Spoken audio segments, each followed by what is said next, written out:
Imagine you're good at your job. You've done it for years. Then one day you get an email telling you you're being let go because the company is bringing in AI to do what you do. And here's the part that should make you angry. The AI they replaced you with can't actually do your job. Maybe not for a year, and the people who fired you don't know that because they've never done your job and they only ever saw the version where the AI works perfectly. This is happening right now to a lot of people. In just the first 5 months of 2026, around 115,000 tech workers lost their job, nearly as many as in all of last year, crammed into less than half the time. And most of the companies pointed at AI as the reason. So today I want to look at this honestly from the side that doesn't usually get told, not the boss's side, but yours, and what's really happening and whether the AI can even do the work. So, why smart, powerful people keep making this same mistake, and the darker reason some of them are doing it on purpose. So, let's start with what's actually going on because the numbers don't add up the way you would expect. You would assume companies firing thousands of people must be in trouble, right?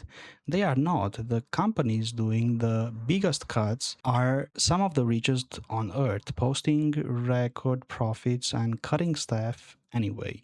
One software company, ClickUp, let go of more than a fifth of its entire workforce and replaced them with thousands of AI agents. One of the workers who survived was reported to be personally managing 37 of these AI agents, not doing the work, just supervising 37 machines that don't reliably do what they are told. So this isn't companies cutting because they have to, it's companies cutting because they've decided AI can take over and they are confident about it, which leads to the only question that really matters. Can the AI actually do these jobs? And this is where the whole thing falls apart because the people doing the firing and the people who actually study this are living in two different worlds. A big review of the research published by the University of California looked at whether AI is seriously boosting productivity across the economy. The conclusion was blunt: there is no solid, reliable link between bringing in AI and real productivity gains. The improvements bosses keep bragging about, the ones they use to justify the layoffs, mostly don't show up when you measure the actual results. Then there's the really damning one. Researchers at MIT tested thousands of these AI agents on real work tasks. They're finding at the current rate of progress, the AI won't be able to do most of these jobs at even a basic acceptable level until around 2029. So, read that again. The machines being used to replace people today are, by the experts' best estimate, years away from doing the work at a minimum standard. So, if you got replaced, it probably wasn't because the AI is better than you, it's because someone with power believed it was, which bring us to the real puzzle. Why do smart, experienced, highly paid people keep making a mistake this obvious? And the answer is fascinating because it's not really about AI at all, it's about the bubble these decision makers live in. Here's the thing: the boss who decided AI could do your job has almost certainly never done your job. They don't see the messy reality, the bugs, the mistakes, the hours of human work it takes to fix what the AI gets wrong. They saw a demo, a polished, perfect demo where the AI writes a contract or some code and everything goes beautifully. And they thought, that's it, the machine can do this. Now, there's a word one tech CEO actually used for this, and his name is Aaron Levy, and he runs a tech company and loves AI. He's no critic. And even he said his fellow CEOs are suffering from what he called AI psychosis. His point was that the people making these huge decisions are the furthest away from the actual work, so they only ever see the happy version where nothing goes wrong, and they leap straight to fire everyone. Now, I don't mean psychosis in the medical sense, and neither did he really. It's more like this: picture a person who only ever hears that they are right. Everyone around the CEO agrees with them because disagreeing with the boss is how you lose your job. The stock market cheers every time they announce layoffs. The press writes glowing stories about their bold AI vision, and now even the AI chatbot they use is built to agree with everything they say. There's no friction anywhere. Nobody ever says, "Are you sure about this?" And when you remove all the pushback from someone's life, their judgment gets worse, no matter how smart they are. It's the old story of the emperor with no clothes. Everyone can see the truth except the one person nobody's willing to be honest with.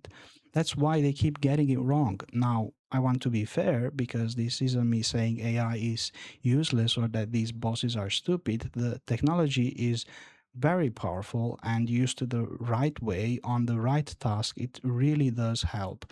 The research even shows it can give a real boost to less experienced workers on certain jobs. The problem was never the tool, the problem is making a decision that wrecks people lives based on a demo and a feeling while ignoring the evidence sitting right there. But there's a darker layer to this, and you deserve to hear it because it might be the truest part. For some of these companies, the AI was never really the reason at all. Analysts have a name for what's going on. They call it AI washing. It's when a company wanted to cut costs anyway. Maybe they overhired, maybe they are chasing a higher stock price, and they use AI as the convenient, fashionable excuse because telling investors we are becoming an AI first company of the future sounds a whole lot better than we hired too many people and now we are cutting them to look lean. So some of these workers were going to be cut no matter what. AI just became the cover story, and here's a detail that proves it. A chunk of these jobs aren't being given to AI at all. They are quietly being rehired in other countries for less money with AI as the excuse for why the original person had to go. So sometimes it's not a robot taking your job, it's an old fashioned cost cut wearing a shiny AI costume. And that's the part I really want you to take away from this. If you're someone worried about your job or someone who's already lost one, the story they told you that a brilliant machine made you obsolete often isn't true. Sometimes the boss believed a demo that lied to them. Sometimes they knew full well the AI wasn't ready and used it as a cover. Either way, the thing being sold to the public that AI is simply better than you now is not what the evidence shows. The technology is not a problem here. AI is real, and one day a lot of this may pay off. The problem is a small group of very powerful people sealed off in a world that never once tells them they are wrong, making enormous decisions about your life based on a hunch or an excuse. When one ordinary person makes a bad call, it affects one life. When these people do it, it costs thousands of families their income. And the cruelest part is the timing because a lot of these companies are already quietly discovering the AI can't do the work and starting to hire humans back. So if you were let go in this wave, hear this clearly. It very likely wasn't because you weren't good enough. It was because someone with power believed something that wasn't true yet, and you paid for that, for their certainty. That's not a story about machines being better than people. It's a story about people in charge refusing to hear the word no. Thank you so much for watching this video. If you liked, give it a thumbs up and subscribe.